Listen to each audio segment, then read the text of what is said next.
Hi guys, welcome back to my page. Please like, share, and subscribe for more Chorokyu videos. 164 Tune Cars and other car toy brand. Anyway guys, I have this. It's a newly purchased.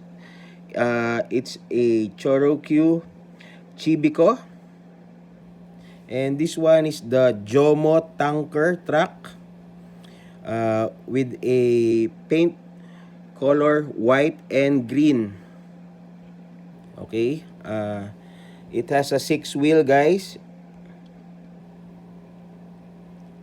and shiny paint and detailed front grille with the logo of Hino truck, and a logo of a tanker guys. This one in the bumper.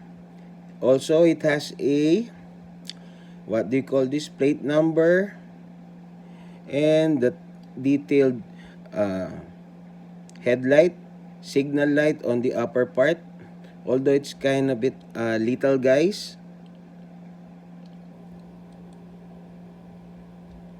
Okay, and at the side guys, it has a Jomo, and it is a two-tone paint guys. So this truck guys is a Hino truck. And at the bottom guys, it has a ladder, this one, and Jomo, and detailed signal light and stoplight at the rear, with of course a coin slot and detailed wheels guys, as the real truck guys. So anyway, as you can see at the bottom guys, it's super shiny. This one, I suspect it's not been played guys because of the condition.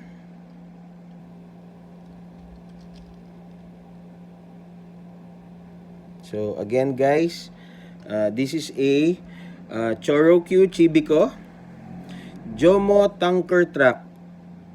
Okay, and it's a Chibico and produced by Chorokyu. That's it guys. Hope you like my videos. Please like, share, and subscribe. Bye.